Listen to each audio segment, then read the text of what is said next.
Hello everyone, and welcome to my Bold and Beautiful for You channel. I hope everyone is having a wonderful day. Before we begin, please hit the subscribe button and give this video a thumbs up.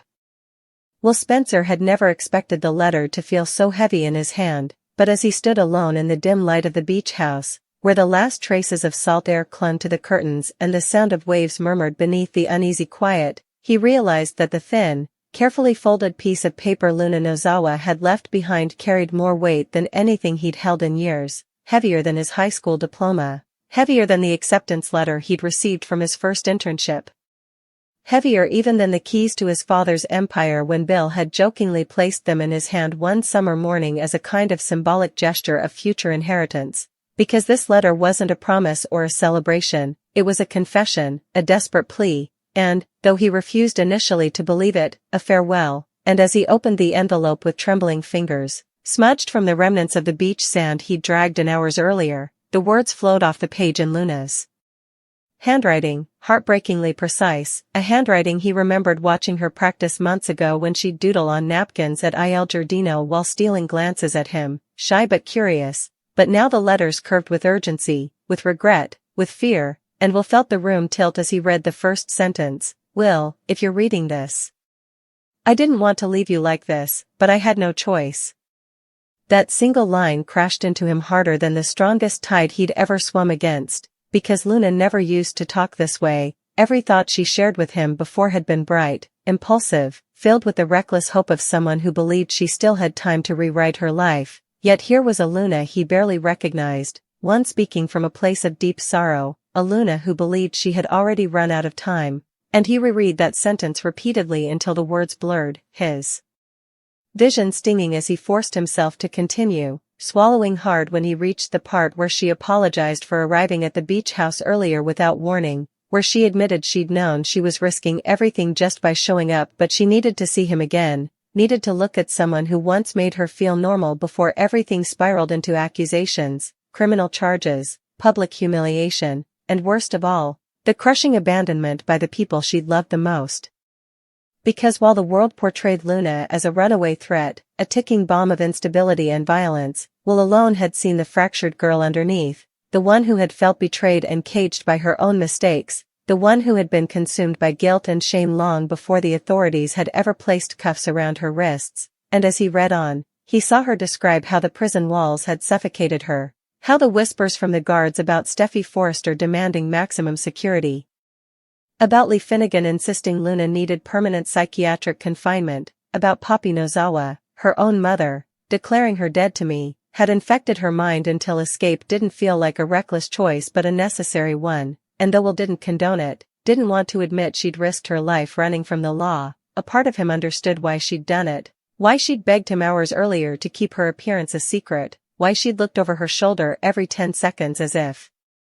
expecting Steffi herself to burst through the door with a gun drawn, and now in the letter she wrote that she'd overheard 2 guards whispering that there were new orders out for her, orders that made her fear she'd never see a courtroom, implying someone powerful wanted her removed quietly before she could talk, and Will felt a chill crawl up his spine as he considered the long list of people who might want Luna silenced. Lee, who viewed Luna as a threat to Finn's career, Steffi, who saw her as a danger to her family, even Bill, his father, who despite loving him deeply, might have played a role in Luna's transfer to a special prison as some had whispered, to protect his family name and eliminate further risk, and Will felt his chest tighten as the letter continued with Luna admitting she'd only come to say goodbye, but then seeing him again had almost made her change her mind. Because for a moment she'd remembered who she was with him, someone worth listening to, someone who mattered. Someone who wasn't a monster defined solely by her worst night, and her words spilled across the page with such emotional desperation that Will had to sit down to keep from collapsing, dropping heavily onto the sofa where traces of her perfume still lingered, an airy floral scent that contradicted the darkness of her fate, and he remembered the way she had smiled at him when she'd stood right there only hours earlier. Nervous but relieved, as if he was the only safe place she had left, and now. That memory squeezed his heart as her letter described how she'd crept out through the side door once she saw him fall asleep. She hadn't meant to fall asleep in his arms, she wrote, but for the first time in weeks she'd felt calm, certain he wouldn't betray her, and she apologized for leaving without waking him, saying that if she had woken him, he would have stopped her, and she couldn't afford to be stopped, not when she believed every second she stayed in Los Angeles put him in danger, and Will closed his eyes, feeling his throat constrict as the next part of the letter revealed something even more jarring. Luna hinted that she had learned something inside the prison, something about Poppy, something about Finn, something about the night everything changed, but she said she couldn't write it down because they monitor everything, even letters, and if the wrong person found her message, Will could be dragged into the scandal, and that she wasn't going to let him suffer because of her. And those lines made Will's stomach twist because Luna rarely kept things vague. If she hinted at a revelation, it meant she'd discovered something truly devastating, possibly about why her breakdown had spiraled so violently, possibly about who had manipulated circumstances behind the scenes, but the fact that she refused to specify only fueled his fear that she was in far deeper danger than he'd realized, that maybe her escape hadn't been impulsive but the only chance she had left to survive whatever secret she'd uncovered. And as he reached the final page, her handwriting becoming shakier, as though she'd been writing in a rush, her letters slanting downward, the last paragraph struck him like a blow to the chest, because she wrote that she didn't expect him to forgive her for any of the chaos she'd brought into his life, but she hoped he'd remember her not as a criminal, not as the girl the world hated, but as the girl who once sat with him on the sand and talked about the stars, the girl who had wanted to be better, who had wanted to make him proud. And she thanked him for being the only person who ever saw her heart even when she couldn't see it herself. And then her final sentence, if they find me, it won't be on my terms, but if I get free, I promise I'll come back to you. Tore through him with such force he pressed the letter to his chest, gasping for air, because it sounded like a goodbye and a promise and a fear all at once, and when he finally looked up from the letter, he felt the crushing emptiness of the beach house around him, as if Luna's already stabbing the screen of his smartphone to connect. Fate, her voice stolen by the overwhelming presence of the two Spencer men. For Liam, this is the moment the foundation of his reality cracks and reassembles into a new, even more painful configuration. If Luna is the key, then her confession, which he now demands in a low, urgent voice, tell him, Luna. Tell him what you told me. Tell him what really happened that night.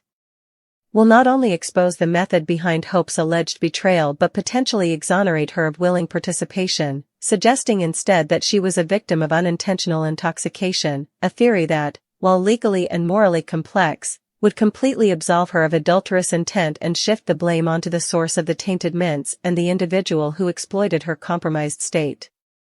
This potential revelation forces Liam to confront an agonizing new truth, that he has possibly spent weeks vilifying and tormenting the woman he loves for a crime she did not commit with full agency, that his righteous anger was misplaced, and that the true villain of the piece may be the man now standing beside him, coolly calling the police, his own father, who may have knowingly taken advantage of an incapacitated young woman, Luna, while allowing his daughter-in-law, Hope, to bear the full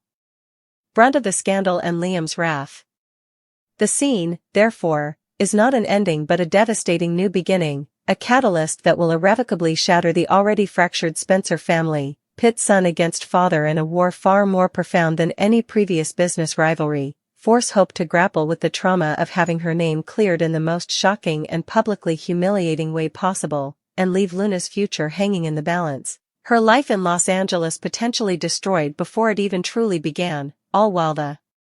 unseen wheels of the Los Angeles justice system begin to turn, promising a legal battle that will drag the private shame of the Forresters and Spencers into the unforgiving light of a courtroom, ensuring that the ramifications of this single, captured moment, of Liam's cry, his restraining grasp, and Bill's calculated phone call, will echo through every relationship on the canvas, from the design rooms of Forrester Creations to the mansions of Beverly Hills, for months to come, proving once again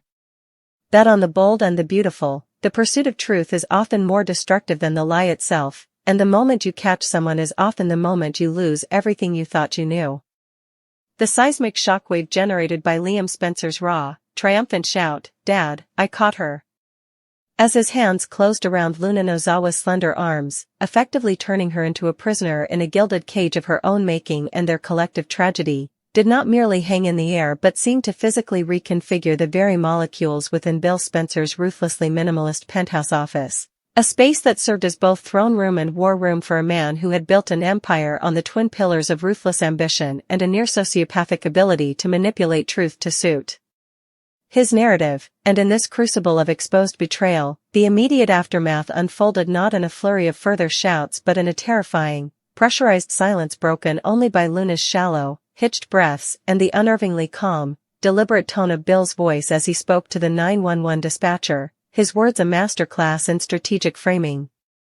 Yes, a breaking and entering, or at the very least, unlawful trespassing, he stated, his eyes, cold and flinty, locked not on the terrified young woman his son was restraining but on Liam's face, reading the storm of emotions there, the vindication, the dawning horror, the residual rage, and already calculating the next 10 moves in a game only he seemed to fully understand the rules of. And I believe this individual is responsible for a serious felony involving the deliberate contamination of consumables, leading to significant personal and financial damages. Send officers to the Spencer Publications building immediately. Top floor. I'll have security direct them. The click of his phone disconnecting was as final as a judge's gavel, a sound that seemed to snap Luna out of her petrified state and into one of pure, unadulterated panic. I didn't break in, she gasped, her voice a strained whisper, her body tensing against Liam's hold, a hold that was already beginning to feel less like a captor's and more like a lifeline as the implications of Bill's call sank in. The door was open. I came to talk to you, to explain, to tell you what I told Liam, about the mints, about everything.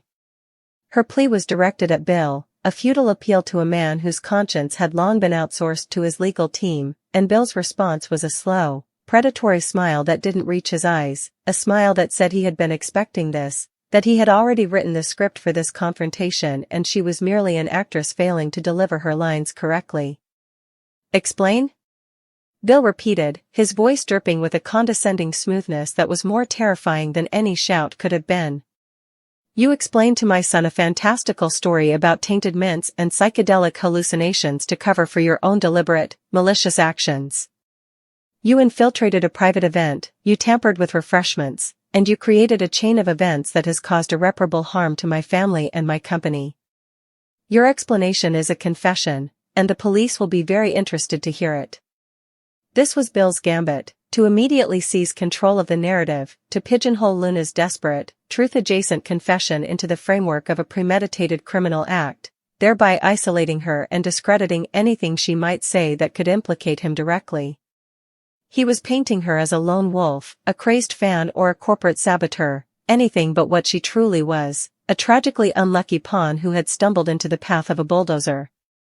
Liam, caught between the physical evidence of Luna's palpable terror and the relentless, logical-sounding assault from his father, felt the ground beneath him shift once more. She didn't sound like she was lying, Dad, Liam interjected, his voice tighter now, his grip on Luna's arms loosening almost imperceptibly, becoming less about restraint and more about steadying both her and himself. She described things, details about that night, about the room, about the feeling of disorientation, things she couldn't possibly know unless she was there, unless she was, under the influence of something. He was trying to piece it together in real time, the jagged edges of Luna's story, Poppy's special mints, the overwhelming sensory overload of the fashion show, the blurry memory of wandering into a wrong room, of seeing things that didn't make sense, clashing violently with the clean, brutal narrative of adultery and betrayal he had been living with. She said Mom gave her a mint because she was nervous, Liam continued, his mind racing to connect the dots to his stepmother, Sheila Carter, the perennial agent of chaos whose presence in any story automatically elevated the threat level to catastrophic, a connection so horrifying in its potential that it almost made Bill's version of events preferable. Is that what this is? Was this one of Sheila's schemes? Did she poison the mints? The introduction of Sheila's name into the room was like introducing a chemical agent, it changed the composition of everything. Bill, for the first time, looked momentarily nonplussed, his perfectly crafted narrative suddenly threatened by a variable even he couldn't fully control. Sheila, he scoffed, but the dismissive tone was a fraction too forced. Don't be absurd, Liam. This girl is trying to save her own skin by dragging every name she can think of into her delusional fantasy. First, it's her mother's questionable candies, now it's Sheila? The police will see through it in a second. But the damage was done. The seed was planted in Liam's mind, a triple-branched nightmare of possibility. One branch led to Hope's ultimate exoneration, revealing her as a victim of unintentional poisoning, a scenario that would flood him with a soul-crushing guilt for ever doubting her. The second branch led to his father as the primary villain, a man who would knowingly exploit a drugged and vulnerable young woman, a betrayal so profound it would annihilate their relationship forever. The third, and perhaps most terrifying branch, led to Sheila, a conclusion that meant no one was safe, that their lives were forever susceptible to the random, homicidal whims of a woman who believed herself a romantic heroine. This was the psychological torture unique to the bold and the beautiful. The truth was never a single, clean blade, but a shiv that twisted and turned, lacerating everyone it touched. As the distant wail of police sirens became faintly audible, rising from the streets of Los Angeles towards their penthouse perch, the scene crystallized into a frozen tableau of conflicting realities. Luna represented the messy, complicated, and emotionally devastating truth. Bill represented the clean, cynical, and legally defensible lie. And Liam, standing physically between them, represented the battleground upon which this war would be fought, his heart and his mind the prizes, his very identity as a son, a husband, and a father hanging in the balance, all because he had, for one fleeting moment, believed he had finally caught her, only to discover that he had merely caught the first thread of a much larger, much darker, and far more dangerous web.